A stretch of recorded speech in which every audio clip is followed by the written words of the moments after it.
अस्सलाम वालेकुम मेरे बच्चों, क्या हाल चाल है? ठीक ठाक हो? मिर्च मसाला विद ज़ाहिदा के किचन में आप सबको खुशामदीद। आज हम पकाने जा रहे हैं टिंडे मसाले वाले। ये अज्जा देखते हैं। टिंडे आधा किलो, सब्ज़ मिर्चा, अम्बी, अदरक, लहसुन, टमाटर, चॉप किया हुआ प्याज, नमक, हल्दी, कुटिया सुका धनिया, दादड़ियाँ मिर्चां ते लाल पीसियां मिर्चां। 1.5 प्याली असी ऑयल दी लईए ते हुण असी इहदे विच प्याज पाउण लगे। प्याज पा के ते असी थोड़ा फ्राई करांगे प्याज नूं। ते तुसी मेरे बच्चों मेरा चैनल सबसक्राइब करना जे ते कमेंट करना जे ते बैल बटन भी दबांदे जाना, शेयर भी करना अगे। प्याज मेरा ब्राउन हो गया है। हुण मैं इहदे च लहसुन पाउण लगी हां। लहसुन पा के 2 चम्मच, 1 चम्मच लहसुन दा, 1 चम्मच अदरक दा असी फिर उहनूं फ्राई कर लांगे। फ्राई करन तो बाद असी देखो हुण फ्राई हो गया है, ब्राउन हो गया। असी हुण पाउण लगे टमाटर। तकरीबन 3 टमाटर पाए ने असी बरीक चॉप करके। ते हुण असी पाउण लगे सब्ज़ मिर्चां। सब्ज़ मिर्चा पा के असी थोड़ा जिहा फ्राई करांगे। फ्राई करन तो बाद असी पा देनी है अंबी। हुण असी पाउण लगे अंबी। ओहदा पानी भी, अंबी दा भी, टमाटरां दा पानी भी नाल ही ऐड कर देना है। अंबी पाती है। हुण असी इहनूं भुन्नांगे। हुण असी मसाले ऐड करन लगे हां ते मसाले तुहानूं मैं दस देनी है कि किन्ना किन्ना पाना में। नमक हसबे ज़ायका, अद्धी चमची हल्दी दी, 1 चम्मच सुका धनिया पीसिया,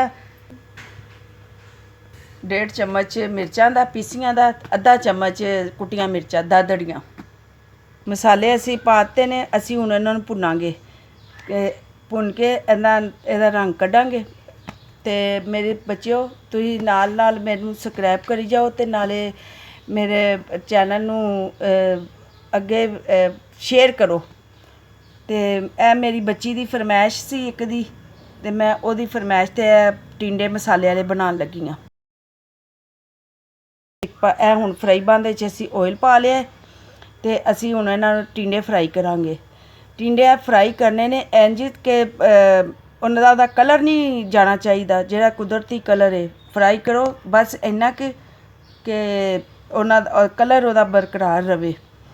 ਤੇ ਵੇਖਣਾ ਮੈਂ ਕਿੰਨੇ ਕੁ ਫਰਾਈ ਕਰ ਰਹੀ ਹਾਂ। ਇਸ ਹਿਸਾਬ ਨਾਲ ਫਰਾਈ ਕਰੋਗੇ ਤੇ ਤੁਹਾਡੀ ਹਾਂਡੀ ਦਾ ਜ਼ਾਇਕਾ ਬਿਲਕੁਲ ਇੰਜ ਹੀ ਆਏਗਾ। ਇੰਜ ਹੀ ਬਣਾਉਣਾ ਜਿਵੇਂ ਮੈਂ ਬਣਾ ਰਹੀ ਹਾਂ। ਇਹ ਵੇਖੋ ਫਰਾਈ ਹੋ ਗਏ ਨੇ। ਅਸੀਂ ਹੁਣ ਇਹਨਾਂ ਨੂੰ ਕੱਢਣਾ ਹੈ। ਕੱਢ ਕੇ ਤੇ ਅਸੀਂ ਮਸਾਲੇ ਦੇ ਵਿੱਚ ਐਡ ਕਰ ਦੇਣੇ ਨੇ।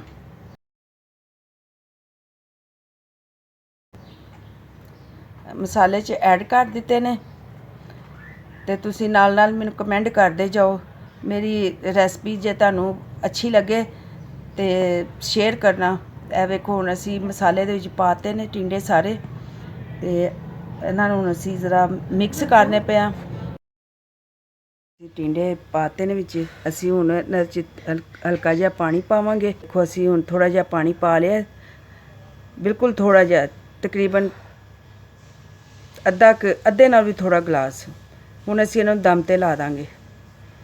ਦਮ ਤੇ ਲਾ ਲਿਆ ਤੇ 5 ਮਿੰਟ ਦਾ ਦਮ ਬਸ। ਮਾਸ਼ਾਅੱਲਾ ਮਾਸ਼ਾਅੱਲਾ ਵੇਖੋ ਮੇਰੇ ਟਿੰਡਿਆਂ ਦੇ ਤੇ ਕਲਰ ਕਿੱਡਾ ਪਿਆਰਾ ਆਇਆ ਹੈ। ਤੇ ਮੇਰੇ ਟਿੰਡਿਆਂ ਨੂੰ ਅਸੀਂ ਹੁਣ ਸਰਵ ਕਰਨ ਜਾ ਰਹੇ ਹਾਂ। ਤੇ ਤੁਸੀਂ ਹੁਣ ਵੇਖੋ ਕਿ ਤੁਹਾਨੂੰ ਇਹ ਪਸੰਦ ਆਉਂਦੇ ਨੇ। ਬਣਾ ਕੇ ਮੈਨੂੰ ਦੱਸਣਾ ਜੇ, ਕਮੈਂਟ ਕਰਨਾ ਜੇ, ਸ਼ੇਅਰ ਕਰਨਾ ਹੈ ਤੇ ਲਾਈਕ ਕਰਨਾ ਹੈ ਤੇ ਬੈਲ ਬਟਨ ਦੇ ਬੈਲ ਨੂੰ ਦਬਾ ਦੇਣਾ। ਤੇ ਆਪਣਾ ਤੇ ਆਪਣੇ ਘਰ ਵਾਲਿਆਂ ਦਾ ਸਭ ਦਾ ਖਿਆਲ ਰੱਖਣਾ। ਅੱਲਾ ਹਾਫਿਜ਼।